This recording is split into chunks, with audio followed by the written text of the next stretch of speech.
The term political frog is fairly common in Malaysia's politics.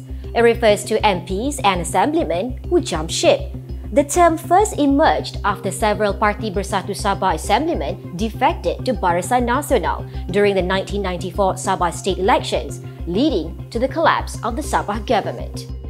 Fast forward to a few decades later, and we find the practice of politicians jumping ship reaching new heights after the 14th general election, with as many as 40 MPs switching sides, culminating in the infamous Sheraton move in 2020, which led to the fall of the Pakatan Harapan government after only 22 months in power. Political instability followed, resulting in the Yang di-Pertuan Agong being forced to appoint 2 prime ministers in 2 years, as the federal government was changed twice. Finally, last September, Pakatan Harapan and the government signed a memorandum of understanding to restore political stability following a change of government. One of the key points in the agreement was that Prime Minister Ismail Sabri Yaakob's government would introduce an anti-hopping law. So, what is an anti-hopping law? Simply put, an anti-hopping law is designed to prevent persons who are elected under the ticket of a political party from crossing over to another political party after winning a seat. According to Law Minister Wan Junaidi Tuanku Jaafar, 3 criteria have been listed as an act of party hopping, as contained in an earlier draft of the anti-hopping bill, which is to be tabled for Parliament's approval. The first is when an MP announces that he or she is leaving the political party under which he or she contested in an election to become an independent member or to join another political party. The second is when an MP is expelled from his or her political party and joins another party. And the third is when an independent MP joins any political party after winning in an election. So, what happens when an elected lawmaker ditches his or her party once the new law is passed?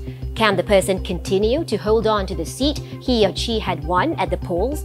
Will fresh elections be called?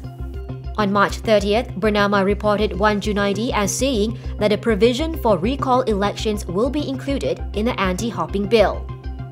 He said fresh polls for the affected seat will be held, but the sitting MP will be allowed to contest the seat on behalf of his or her new party in the new election. However, the full details of the bill, including the definition of party hopping under the proposed new law, are still being finalized, according to Wan Junaidi. As such, the anti-hopping bill will not be tabled in Parliament just yet, meaning it has been delayed twice.